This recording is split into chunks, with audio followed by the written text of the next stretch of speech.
ପାତାଳି ଶ୍ରୀକ୍ଷେତ୍ର ଲୀଳାମୟ ଠାକୁର ଶ୍ରୀ ଜଗନ୍ନାଥଙ୍କ ଆଦି ଲୀଳାସ୍ଥଳୀ। ସୋନପୁର ଜିଲ୍ଲା କୋର୍ସମଲେଇ ତ୍ରିକୁଟ କନ୍ଦରରେ ପ୍ରଭୁ ଶ୍ରୀ ଜଗନ୍ନାଥଙ୍କର ସ୍ନାନଯାତ୍ରା ଅନୁଷ୍ଠିତ ହୋଇଯାଇଛି।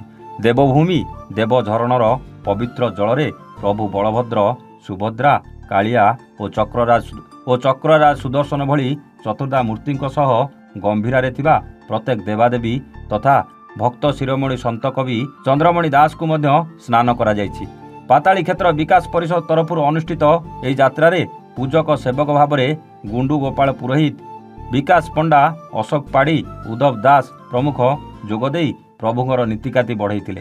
ଏ ଯାତ୍ରାରେ ଦୂରଦୂରାନ୍ତରୁ ଶହ ଶହ ଦର୍ଶକ ରୁଣ୍ଡ ହୋଇ ପ୍ରଭୁଙ୍କ ସ୍ନାନ ଉତ୍ସବ ଦର୍ଶନ କରି ନିଜକୁ ଧନ୍ୟ ମନେ କରିଥିଲେ। ଏଥିସହିତ ଦେବଝରଣ, ପାତାଳି ଗୁମ୍ଫା, ମାଧବ ଗୁମ୍ଫା, ଧ୍ୱନି ଗୁମ୍ଫା, ଯୋଗୀ ଗୁମ୍ଫା, ବାଲି ଗୁମ୍ଫା, ଦେବସଭା ମଣ୍ଡଳୀ, ସାତଭଉଣୀ ପୀଠ, ମା କନ୍ଦୁଣୀ ବୁଢ଼ୀ ପୀଠ, ଧ୍ୱଜାବନ୍ଧା, ଯାତ୍ରା ପଦାସ୍ଥ, କଳ୍ପବଟ ପ୍ରଭୃତି ଦର୍ଶନୀୟ ସ୍ଥଳ ପର୍ଯ୍ୟଟନ କରିଥିଲେ। ଅନୁଷ୍ଠାନର ସଭାପତି ଗବେଷକ ଶ୍ରୀ କମ୍ବୁଧର କର୍ଣ୍ଣ କାର୍ଯ୍ୟକ୍ରମକୁ ସଂଯୋଜନା କରିଥିବା ବେଳେ ସମ୍ପାଦକ ଗୋପୀନାଥ କୁରକୁରିଆ ପରିଚାଳନା କରିଥିଲେ।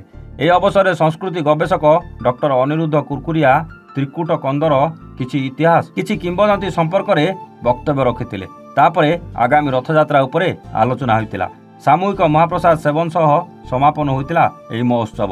ଏହି ଉତ୍ସବରେ ସହଯୋଗ କରିଥିଲେ ମିତ୍ରଭାନୁ ବାରିକ, ସୋନୁ ଦଣ୍ଡସେନା, ଅଭୟ ବସୁ, ବିଷ୍ଣୁଚରଣ ଲାଲେନ୍ଦ୍ର ଓ ଅନ୍ୟ ଭକ୍ତମାନେ। ସୁବର୍ଣ୍ଣପୁରରୁ ରାଜେନ୍ଦ୍ର କୁମାର ପ୍ରଧାନଙ୍କ ରିପୋର୍ଟ, A1 ଓଡ଼ିଶା।